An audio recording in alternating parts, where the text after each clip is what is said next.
Welcome back everyone to this lecture where we're going to actually start using Bard and give you a quick tour of some of the Bard basics. Let's begin understanding how to interface with Bard by just asking it to write a story.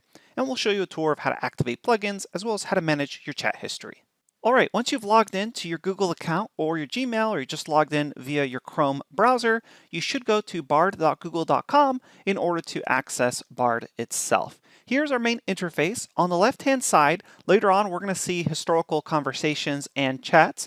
That's called your Google Bard activity, and we're going to touch on that a little further along in this lecture to show you how to set up auto deletion as well as turn it on or off depending on your preference. It'll give you some suggestions on how you can operate with Bard, including extensions. We'll show you about how to use those in a second, but I do want to point out a couple of privacy things, and you can always go to the Privacy Help Hub here. You should be able to see it the very first time you open Bard. You can also just click the X here to stop seeing that update. But if you go to the Bard Privacy Help Hub, it will give you full information of how your data is used and collected. But the basic way to think about it, at least at the time of this filming, is that your general conversations using this free version of Bard do have the potential to be used by human reviewers or as training data sets in order to improve the models.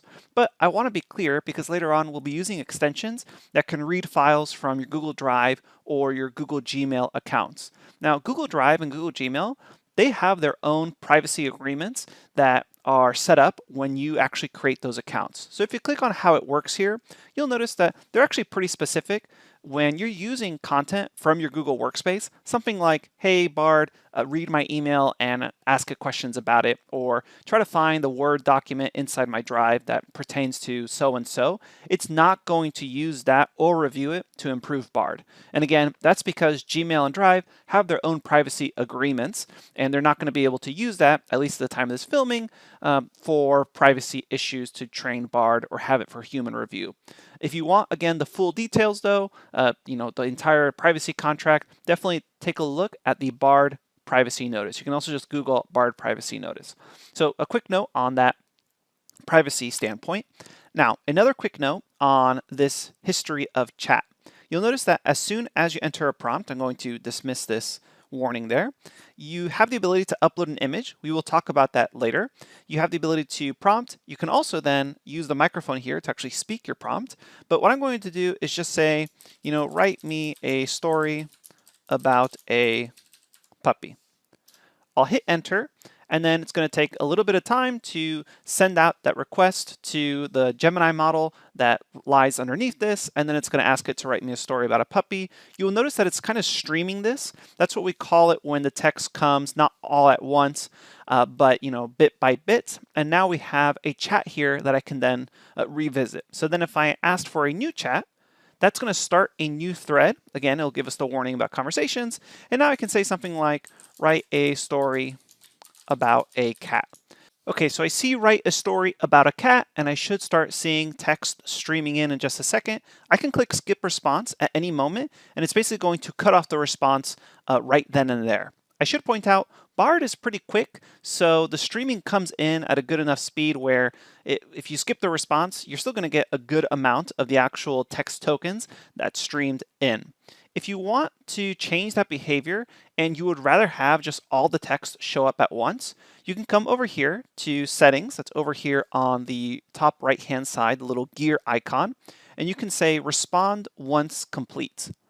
And then the responses are only going to show once they're entirely complete. So let me start a new chat to show you now what it looks like. So I'll say, write a story about a cat. And technically speaking, the entire completion should take just as much time, whether you're streaming the information or whether you're just going to get it all at once at the end. Streaming it allows you to kind of just stop and skip the response. Getting it all at once, it'll seem like it takes longer, but it's actually kind of the same thing. You're just not seeing it be printed out as it comes in. All right, so again, you can always come to settings and then say respond in real time. That has a streaming capability. You can also click on settings and use a dark theme in case you prefer that, a little easier on the eyes here. And then the other thing I wanted to mention here is this extensions. It looks like a little puzzle piece. If you are in a Google workspace, that is a Google account that uses Gmail and you go to Bard, you may want to either switch to a personal account Or what you can do is ask your workspace administrator to give you permission to use Bard and then use those extensions. So I'm going to click on this little puzzle piece here, that's extensions, and then you can see I already have all the extensions enabled, and a big part of this course is going through and understanding these extensions. Currently, there's 5 of them. These are flights, hotels, maps, workspace, and YouTube extensions. If you've ever worked with ChatGPT plugins, it's a very similar idea, but these are kind of hyper-focused on Google's own products. And so they work super well with Workspace as well. So Google Workspace, that's things like reach into my Google Gmail or my Google Docs, my Google Spreadsheets, etc. There's also this Bard activity.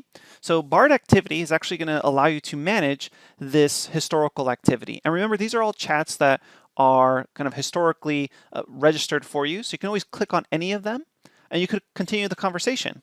So you can say, what happened to the young girl later on, ? And I'm referring to, this young girl here in the story. I can click on that and I can continue any historical conversation that was there in my history. So again, that's your historical Bard activity. If you ever want to edit that, you just come over here to up here on the side, Bard activity, click on that. That should take you to your Bard activity. And this is where you can decide for privacy reasons, maybe you want to turn off activity completely. So you can turn off activity that's not going to store any historical chats. So essentially, once you close out your window, you're not going to be able to access those chats anymore. You can turn off and delete all your historical activity. You can set up auto deletion. So right here, you can click on, hey, delete things that are older than 3 months, 18 months, 36 months, etc. Often, if you use Bard quite a bit, this will just be a huge set of activity and maybe it's hard or just meaningless to you after a certain amount of time, so you want to get rid of it. You can also at any time just manually delete. Click here, delete. You can delete the last hour, last day, a custom time range, etc. Or you can just have a nicer search here. Notice I only have the 3 stories. And what's interesting is you can see on this stage the activity based off the time.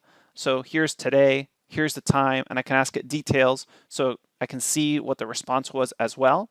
But in this case, I actually see activity based off my prompts, not based off the chat thread. So what I want to be clear about here is I have write me a story about a puppy, write a story about a cat, and then later on, I asked what happened to the young girl, but that's in reference to that puppy story. But if I come over here, notice that that is over here and write me a story about a puppy, and that's linked to this one. I also have whatever this story was, write me a story about a cat, and then I have actually 2 stories about cats because I was making some extra history there for you guys. All right, so if I reload this page, I have now still the chat history. You can see Bard was just updated. I would recommend that if you check out the help here, you can check out updates, and that will talk about things like expanding to new languages.